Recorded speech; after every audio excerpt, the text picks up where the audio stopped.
Talafalava. Well, I'm talking to Deb. She has a very interesting story to tell you all. Malo sai fua, o le makango masking o Deb lea, o le sais lea Deb. Mai pa o Deb, me le whakulaka ko challenge le fai. O Deb la langa sais lea langa la po ale wai ia e so o le wulang pa le wai Okay, so we're gonna ask Deb, and she's gonna tell us. Hello, Deb. How you doing? Hi, guys. We say in Samoa, Talafalava. Talofalava. Yes. Yeah. Yep. Okay, you can go ahead, Deb. You can tell your story. Tell Very my story. interesting story. Oh my gosh. Well, back in 2018, I decided to make a big change in my life and take the bull by the horns and admit that my weight loss journey was not working, and I sought medical help to lose weight.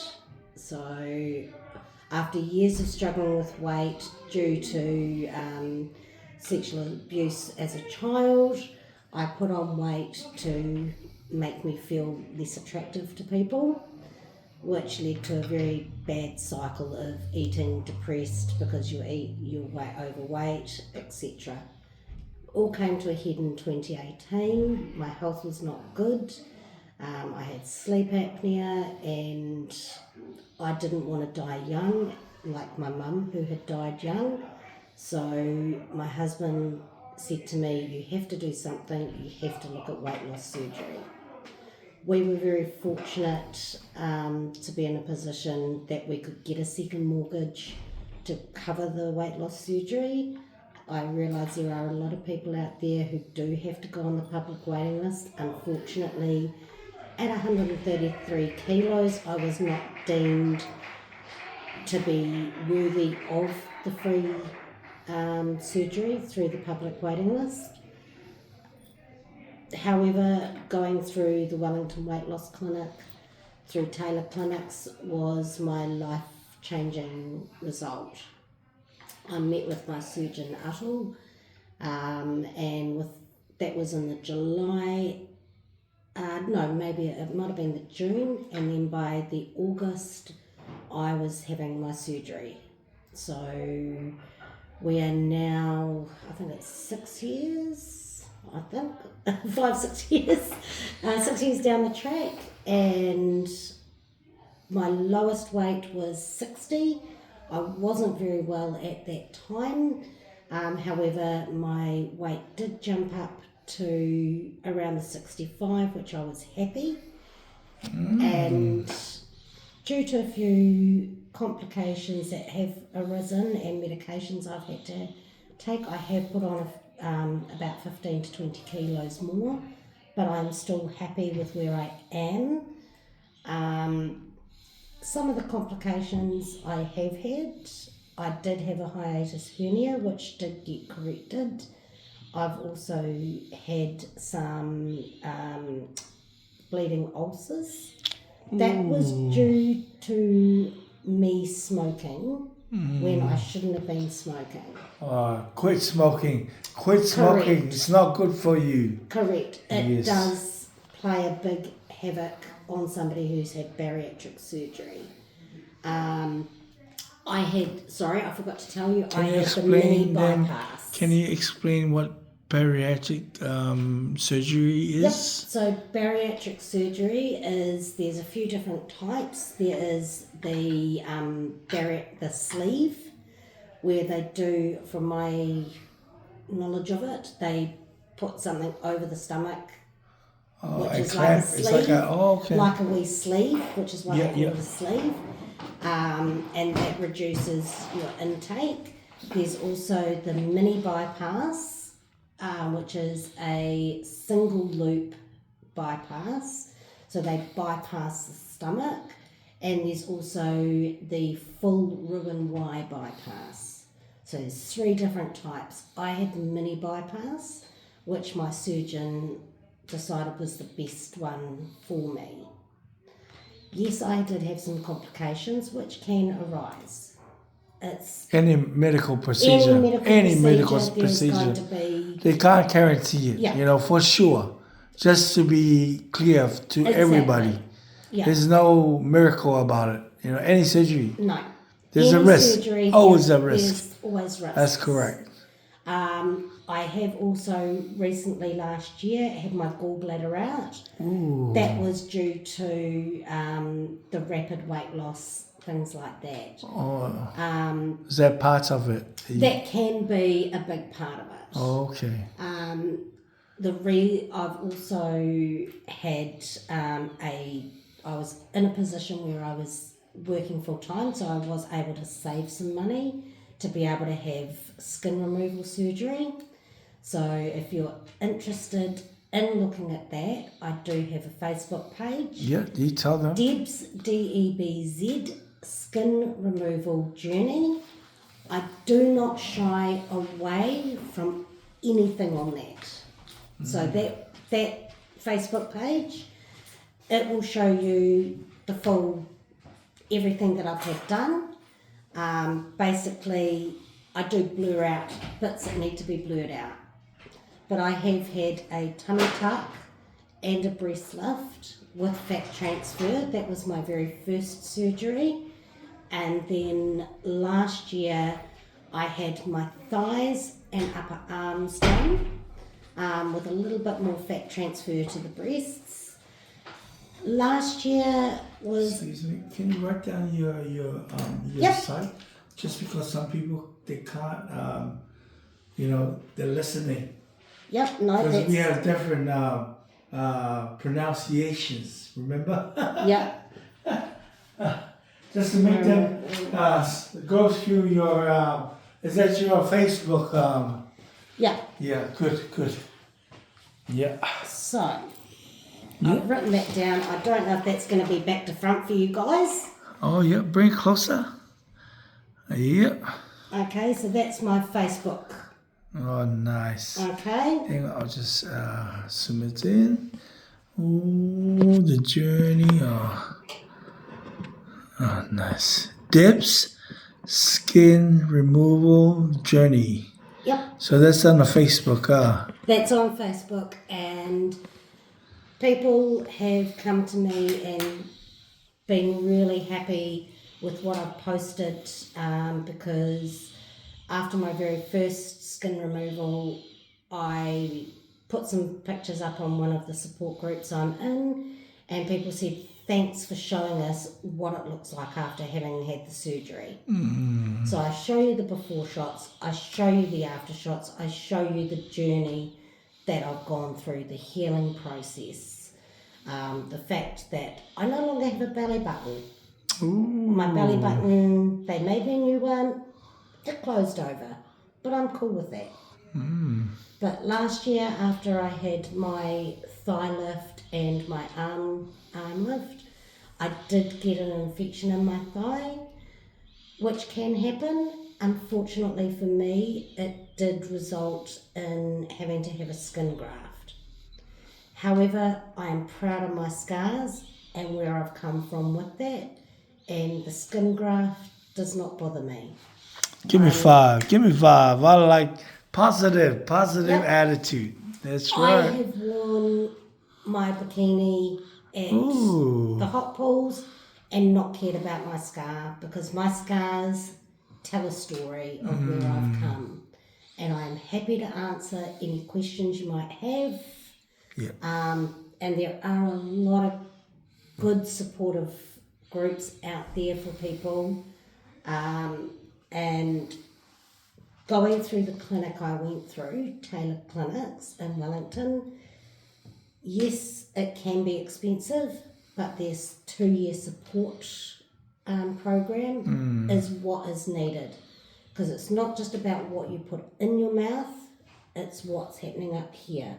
You have to work on the headspace compared to everything else.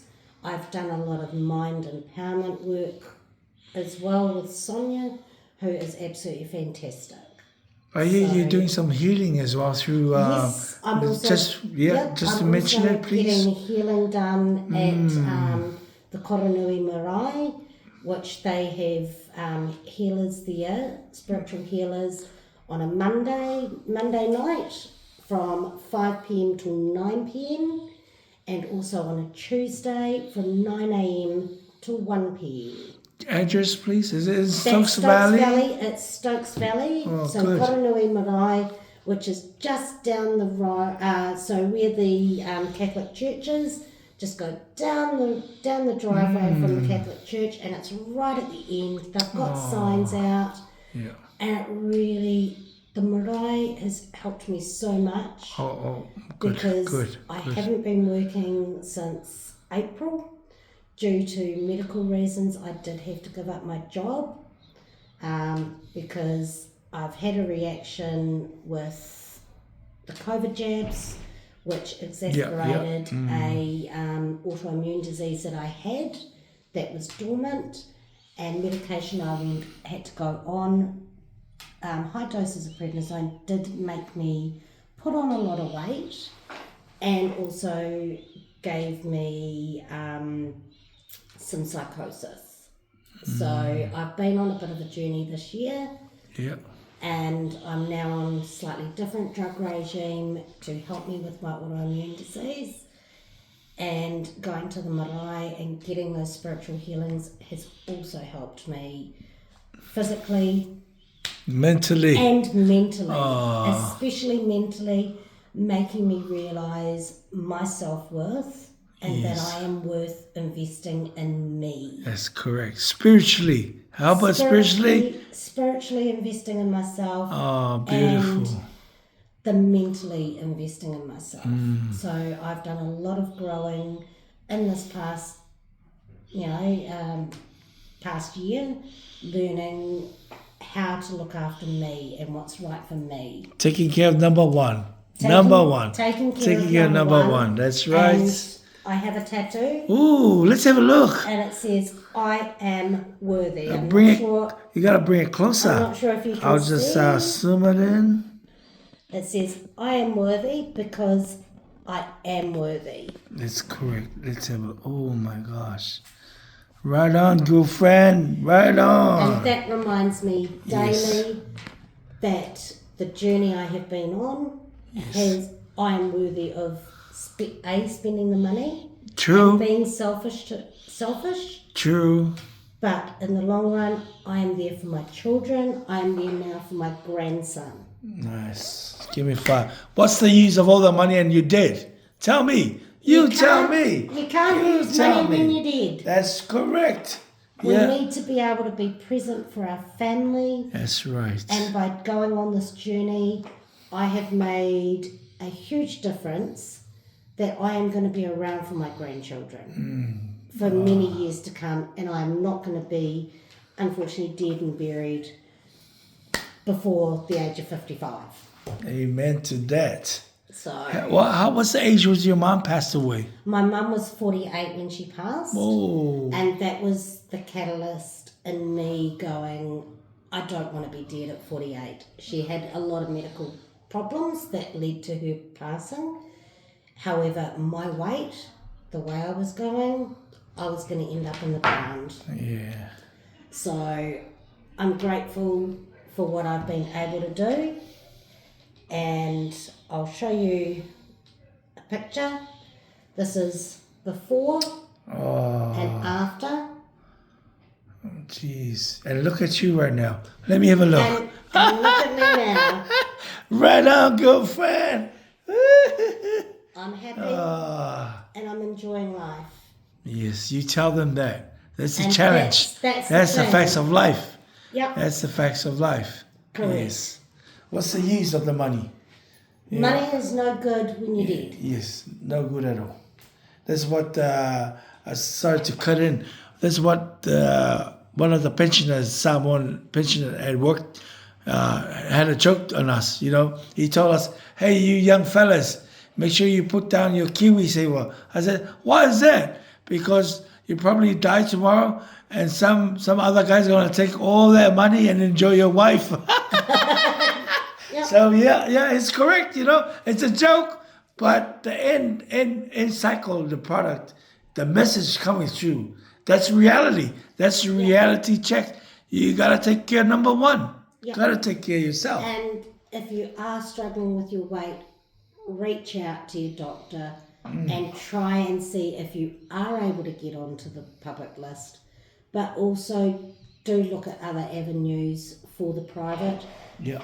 In New Zealand, I chose to go New Zealand because of the fact that I would have support in New Zealand as opposed to overseas, where you may not have the type of support if something goes Needed, wrong. yes. Hence the reason I chose all my surgeries in New Zealand. Yes, I could have got them cheaper going over to Mexico, Thailand, India, wherever. But the care, aftercare is what's important. Your family's to me. there for you. Yes. And your family is there Yeah. for you as well. So same with our islanders. Us islander people, we have some Samoans back home. Same where they are in LA, California. I have relatives in Utah, Seattle. So you're correct. You do your surgery, you do it where you are comfortable and you have your support system is Correct. yes. And my husband and my family have been amazing support for me. Aren't they the rock for you? They They're are. the rock. Yes, sir. My husband was the one who told me I had to do the surgery and we had to spend the money to save True. my life. You took the second mortgage, correct? Correct. We took Yes. a second mortgage out. Yeah, why? Took us a long time to pay it off. Yeah. But you're here. I'm here. And you're beautiful. You enjoy your grandkids. Exactly. Amen to that. Amen to that. This is it. This is it. I'm telling my relatives, even my friends, whoever's watching Dibs, this is reality. What's the use of all that money and all that stuff? But you're dead. You can't enjoy your kids, your grandkids, your family. That's the whole idea. We've done this challenge back home to donate. At the end, we donate to the elderly. The money that we're donating is like an entry fee.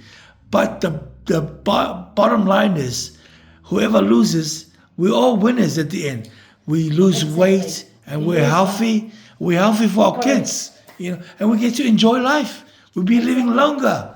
What's the use of that money, Money's not everything, and we've always said we were our happiest. My husband and I, with our children, have always been our happiest when we were at our poorest. Yes, that's... Because you do the free things. Yes. You don't have to have money, you don't have to have the flash gadgets, don't have to have... Yeah, you tell them. You tell them. don't have to have everything. Yeah. Here and now. Just do what's right for you and believe in yourself and don't give up on yourself. Oh, thank you. Good. Beautiful message. Thank you, Deb. That's beautiful message. I hope everybody who sees Deb, this is the prime example. Look, and look at the weight she used to have. Can we have a look, Deb? Look. Oh, it's amazing. You've done a good job, Deb. And I'm happy for your husband.